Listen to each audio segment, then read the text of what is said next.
morning, ladies and gentlemen. Good morning, kids. I'm Alexandra Hübel.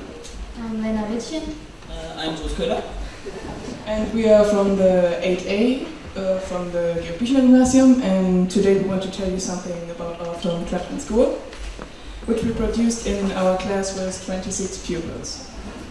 Our teacher, who taught us in English and Arts, asked us if we like to produce an animation film and take part in the Bundeswettbewerb Fremdsprache. Most of us were interested in this idea, so we decided to apply. At this time, our topic in English was school life in the USA, so this was the overall subject of the film. But to find a more specific topic, we first collected some ideas on the board and voted for our favorites. Somebody liked the SWAT team in it, another one liked the beginning of the with the snowball fight. So the film came into being. We'll tell you more about the plot of our film a little bit later in this presentation, but let us first talk about how we produced it. After we had the decision for the main topic and the actions which should take place, we developed our ideas during a few lessons in more detail and created the storyline and the main characters. An advantage of this course of action was the considering of all opinions. I mean, all pupils could add a suggestion to our film and we decided on everything together. For the next step, we divided our class in different teams. We built a group for character design, where some pupils searched in magazines and catalogs for persons fitting to the main characters of our story. Sometimes they had to combine different bodies to one, because you couldn't see all parts of the body in one picture. And as well, we needed heads and faces in different positions, so that the figures could really move in our film. That meant to look for the same model in different pictures in catalogs. Because they were different in size, most of them were scanned, changed in size and then printed out. After that, the group glued them on cardboard and cut out all the parts of the bodies one by one. That was really a lot of work.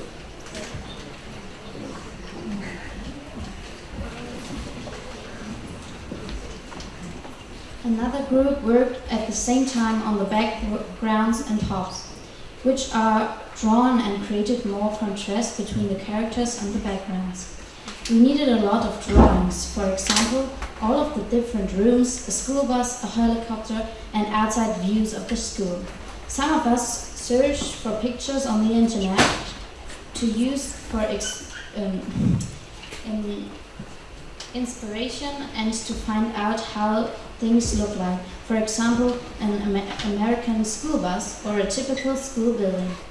Some of the very talented of us used their imagination.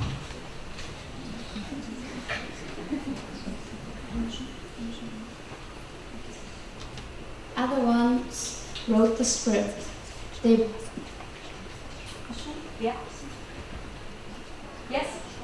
Again, once again. Other ones wrote the script.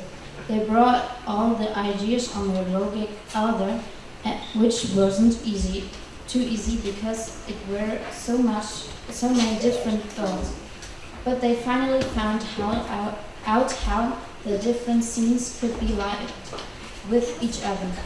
As well, they wrote all the dialogues and the description of the place and ethnic.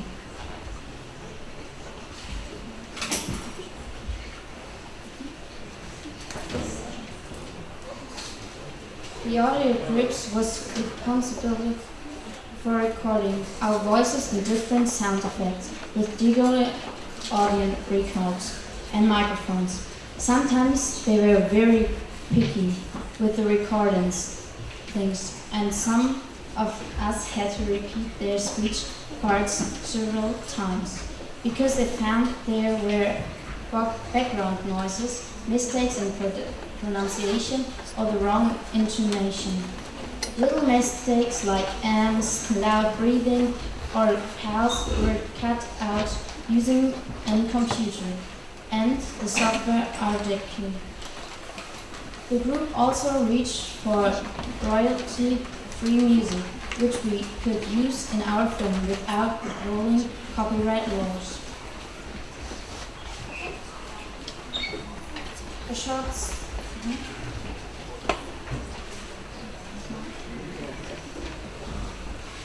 scene in the beginning and in the end of the film was acted by real people, which built the framework of our film. After that, it turns into animation with cut-out people of fashion magazines, like we had said before. To create the animation, we laid the figures on the background under a tripod, with the camera facing down and took a photo. Then we moved the parts of the body very little and took a photo again. So we went on step by step to create a movement to the figure. In the end, we struck all the photos together with the help of a PC. We made a real lot of pictures from the film, like ours. You need, depending on the scenes, between 8 and 24 pictures per second. Quite amazing, isn't it? Two of us, who are really very skilled in using computers, are in charge of the lip sync, which was done on PC. They used a software called Crazy Talk to get the characters of the film speaking with our voices using mouth and eye movements. They also protect all the animation directly done with the PC, and in the end combining all the film parts, sound effects and recording to one film. After our film was ready, we decided on a title, and everyone made a draft of a cover. We choose the best ones for the front and the back of the DVD's case, and for the DVD. As well, we put some photos into booklet, which we're taking during the workshops. The positive effects of producing this film were a revitalization of cooperation in class and development of our ability to structure a multi-step working process. The whole preparation of Trapped in School took around 28 hours. All of that was fortunately greatly supported by our teacher. She organized all the equipment, answered our language questions, helped us to solve technical problems, and motivated us when we were about to give up because it was so much work. Her brother also helped her with organizing all the After having told you about our working process, we want to tell you now the storyline of the first minutes of our film. After that, we will present the last minutes of the film. First, please find an old book with the story in it. Then read it, and this turns into the main story, the animated part of the story. The human characters in the story are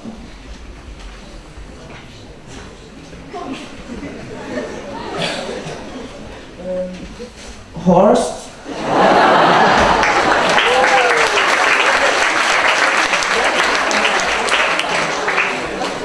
Theodore, Julio, Michelle, Victoria, Lily and Jane. As well, there are some teachers, the Yeti, a SWAT team and 2 policemen. At a normal school day, at the middle school in Seattle, the main characters start a snowball fight and get detention in the afternoon. When they are in classroom, it starts to snow and it gets more and more heavy. But the teacher is a trick and the pupils have his after a while, Theodore, who's very good at chemistry, has the idea to create a bomb. So they go to the library to find a book with an instruction.